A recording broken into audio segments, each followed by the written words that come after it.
오늘 준비한 말씀은 하나님과 동행이라는 말씀입니다. 이 말씀은 진필로트 5권에 있는 말씀인데, 하나님과 동행한다는 것은 2000년 전에 예수님께서 세워두시고 친히 본을 보여 행하시고 가르쳐 주신 것이고, 그리고 이제 선생님께서 오셔서 다시 찾아주시고 친히 본을 보여 행하시고 가르쳐 주신 새 언약을 온전하게 준행하는 것을 말하는 것입니다. 그런데 이제 문제는 안정회에서 그 내용 중에 전체를 다 무시하고 한 구절만 가져다가 봐라, 선생님께서도 어머니를 증거한 기록이다, 이렇게 얘기를 해서 이게 문제가 되는 것이죠. 요한복음 13장 13절 보겠습니다. 너희가 나를 선생이라 또는 주라 하니 너희 말이 옳도다. 내가 그러하다. 내가 주와 또는 선생이 되어 너희 발을 씻겼으니 너희도 서로 발을 씻기는 것이 옳으니라. 내가 너희에게 행한 것 같이 너희도 행하게 하려 하여 본을 보여노라. 예수님께서 3년 동안 6월절 안식일을 지켰고 6월절을 지켰고 또 초막절을 지키고, 이 구절은 6월절 석상에서 제자들에게 발을 씻기시는 그 장면을 기록한 부분이죠. 그래서 우리에게 본이 되어서 발을 씻기셨기 때문에 또 우리도 그대로 따라서 해야 되는 것입니다.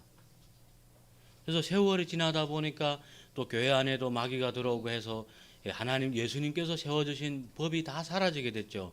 그래서 안식일은 일요일 예배로 바뀌고 3, 4일 7계절기는 어디에 갔는지도 없어졌죠. 그래서 크리스마스 추수감사절이 들어오고 교회 안에는 십자가를 포함한 온갖 우상들이 들어와 있는 것입니다. 그래서 선생님께서 다시 오셔서 모든 것을 다 회복시켜 주신 것이죠. 세상 사람들은 자기들이 안 지키고 모르니까 무조건 비난하고 조롱하고 있는 것이죠. 마태복음 28장 18절 보겠습니다. 예수께서 나와 일러 가라사대 하늘과 땅의 모든 권세를 내게 주셨으니 그러므로 너희는 가서 모든 족속으로 제자를 삼아 아버지와 아들과 성령 이름으로 세례를 주고 내가 너희에게 분부한 모든 것을 가르쳐 지키게 하라. 볼지어다 내가 세상 끝날까지 너희와 항상 함께 있으리라 하시니라. 분부한 것을 가르쳐 지키게 하라 하셨는데, 그것은 예수님께서 우리에게 3년 반 동안 친히 본을 보이시고 가르쳐 주신 것을 지키게 하라고 하는 것이죠. 우리는 예수님께서 우리에게 주신 것은 새 언약 외에는 없습니다. 그래서 새 언약에 예수님이 살을 먹고 예수님 피를 마시면 예수님이 내 안에 내가 예수님 안에 떨어질래야 떨어질 수 없는 그런 관계가 되는 것이죠. 그래서 세상 끝날까지 함께 있게 된다고 예수님과 언약이 이루어지는 것입니다. 그래서 예수님을 믿는다는 그 믿음은 바로 예수님께서 행하고 가르쳐 주시고 본을 보여주신 것을 우리가 따라서 가는 것이고, 그것이 곧 순종이라 할 수 있겠죠. 계시록 14장 1절입니다. 또 내가 보니 보라, 어린 양이 시온산에 섰고 그와 함께 14만 4천이 섰는데 그 이마에 어린 양 이름과 그 아버지 이름이 쓴 것이 있도다. 내가 하늘에서 나는 소리를 들으니 많은 물소리도 같고 큰 여성도 같은데, 내가 들리는 소리는 검은 고 타는 자들이 그 검은 고 타는 소리 같더라. 저희가 보좌와 네 생물과 장로들 앞에서 새 노래를 부르니 땅에서 구속함을 얻은 14만 4천 인밖에는 능히 이 노래를 배울 자가 없더라. 이 사람들은 여자들로 더불어 더럽히지 아니하고 정결이 있는 자라.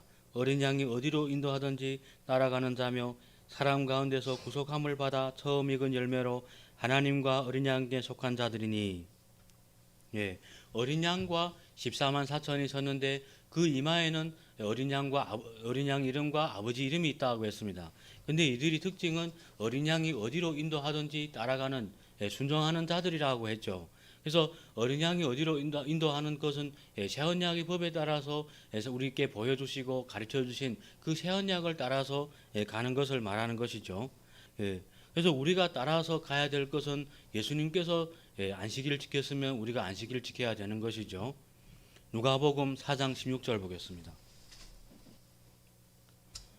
예수께서 그 자라나신 곳 나사렛에 이르사 안식일에 자기 규례대로 회당에 들어가서 성경을 읽으려고 서심해.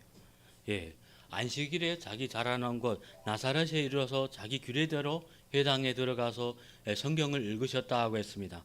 예, 안식일을 지켰다는 기록이죠.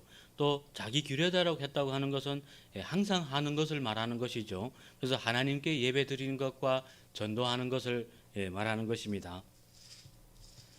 누가복음 22장 7절 보겠습니다. 유월절 양을 잡을 무교절 일이 이른지라. 한 장 넘겨서 17절 보겠습니다. 이에 잔을 받으사 살해하시고 가라사대 이것을 갖다가 너희끼리 나누라. 내가 너희에게 이르노니 내가 이제부터 하나님의 나라가 임할 때까지 포도나무에 난 것을 다시 마시지 아니하리라 하시고 또 떡을 가져 살해하시고 떼어 저희에게 주시며 가라사대 이것은 너희를 위하여 주는 내 몸이라. 내가 이를 행하여 나를 기념하라 하시고 저녁 먹은 후에 잔도 이와 같이 하여 가라사대 이 잔은 내 피로 세우는 새 언약이니 곧 너희를 위하여 붓는 것이라. 예수님께서 유월절을 지키신 또 기록을 보실 수가 있습니다. 유월절 십자가로 인해서 폐지한 것이 아니라 이 유월절 날 예수님께서는 새 언약을 세워주신 것이죠. 그러니까 우리도 세상 끝날까지 또 유월절을 지켜야 하는 것이죠. 요한복음 7장 37절 보겠습니다. 명절 끝날 큰 날에 예수께서 서서 외쳐 가라사대 누구든지 목마르거든 내게로 와서 마시라. 명절 끝날이라고 하는 이 날은 조막절 대회 끝날을 말하는 것이죠. 흔히 이제 명절 끝날이라고 했을 때 우리가 이제 가을 절기를 전체를 해서 또 조막절이라고 하는데 대표적으로 말할 때는 조막절이라고 하는 것입니다. 그래서 예수님께서 또 가을 절기를 지켰다는 기록이 있는 것이죠. 그래서 유월절을 지키지 않으면 내 백성 중에서 끊어진다고 했고, 유월절을 지켜야 또 유월절 지킨 백성에게는 또 오순절에 또 성령의 은혜를 주시고 또 가을 절기에 또 늦은비 성령의 은혜를 충만하게 주신다고 했습니다. 그러니까 절기 하나도 안 지키면 안 되는 거잖아요. 창세기 5장 21절 보겠습니다. 에녹은 65세에 무두셀라를 낳았고 무두셀라를 낳은 후 300년 하나님과 동행하며 자네를 낳았으며 그가 365세를 향수했더라. 에녹이 하나님과 동행하더니 하나님이 그를 데려가심으로 세상에 있지 아니하였더라. 에녹이 하나님과 동행하더니 하나님이 그를 데려가셔서 세상에 있지 않다고 했습니다.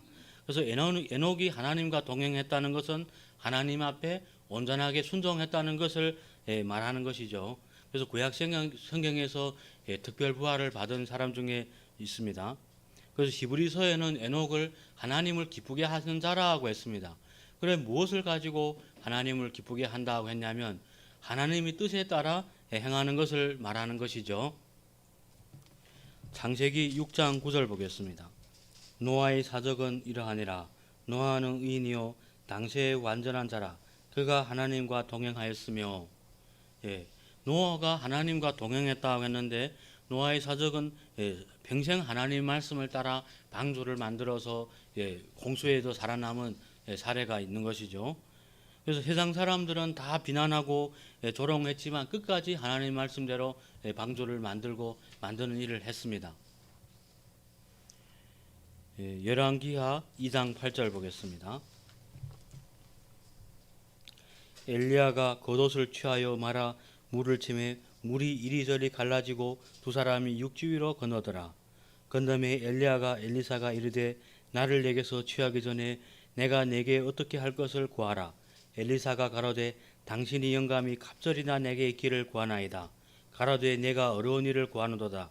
그러나 나를 내게서 취하는 것은 내가 보면 그 일이 내게 이루어리니와 그렇지 않으면 이루지 아니하라 하고 두 사람이 행하며 말하더니 호련히 불수레와 불말이 두 사람을 격하고 엘리야가 회리바람을 타고 승천하더라. 엘리사가 보고 소리 지르되 내 아버지여 내 아버지여 이스라엘의 병거와 그 마병이여 하더니 보라 다시 보이지 아니하신지라. 이에 엘리사가 자기 옷을 잡아 돌에 찢고 엘리야의 몸에서 떨어진 겉옷을 주워 가지고 돌아와서 요단 언덕에 서서 엘리야의 몸에서 떨어진 그 겉옷을 가지고 물을 치며 가라되 엘리사가 엘리야의 하나님 여호와는 어디 계시나이까 하고 저도 물을 치매 물이 이리저리 갈라지고 엘리사가 건너니라. 예. 엘리야가 이제 하늘에 올라가기 전에 끝까지 따라다녔죠. 그래서 너는 이제 여기 있어라 했지만 끝까지 따라다녀서 이제 엘리야가 너는 나한테 무엇을 구하냐 하니까 당신이 영광보다 갑절이나 많기를 구한다 하고 얘기를 했죠. 그래서 그 원하는 대로 이루어진 것이죠. 그래서 그 부분이 이제 안정에서 주장하는 그 친필 노트의 부분이 이 부분인데, 그래서 선생님 노트에는 엘리사는 엘리야를 따르고 여호수아는 모세를 따르고 베드로는 예수님을 따름 나는 어머니를 따름 하니까 선생님께서 어머니를 증거했다고 하는데, 이 말씀은 엘리사는 엘리야의 제자이고 여호수아는 또 모세의 제자고 베드로도 예수님의 제자가 되는 것입니다.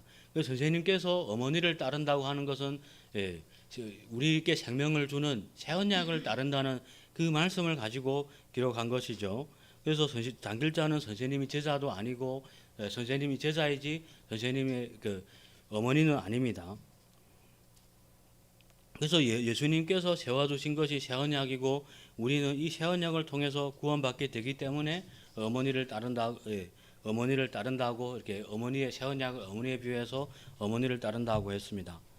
갈라디아 4장 26절 보겠습니다.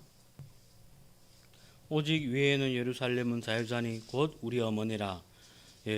이 사람들이 모든 주장은 이 구절에서 시작을 해서 출발을 하거나 또 모든 주장은 결국 여기로 오게 되어 있습니다. 왜냐하면 여기에 어머니라는 단어가 있기 때문에 그렇게 주장을 하는 것이죠. 그런데 이제 이 24절에는 이것은 비유니 이 여자들은 두 언약이라 하고 아주 분명하게 기록을 해놨습니다. 그런데 여기서도 이렇게 성경에서도 그렇게 되어 있지만 선생님 해설 중에는 하나님의 비밀과 생명수셈 책자에도 이제 아브라함의 장래 예언에서도 이 두 여자에 대해서는 옛 언약과 새 언약, 육신적 이스라엘 백성과 영적 이스라엘 백성들이 그 관계를 설명한 것이라고 기록을 했죠. 그래서 우리는 영적 이스라엘 백성들이기 때문에 새 언약을 통해서 구원받게 되는 것입니다. 그래서 우리는 예수님께서 우리에게 주신 새 언약을 따라가야 구원받게 되는 것이죠.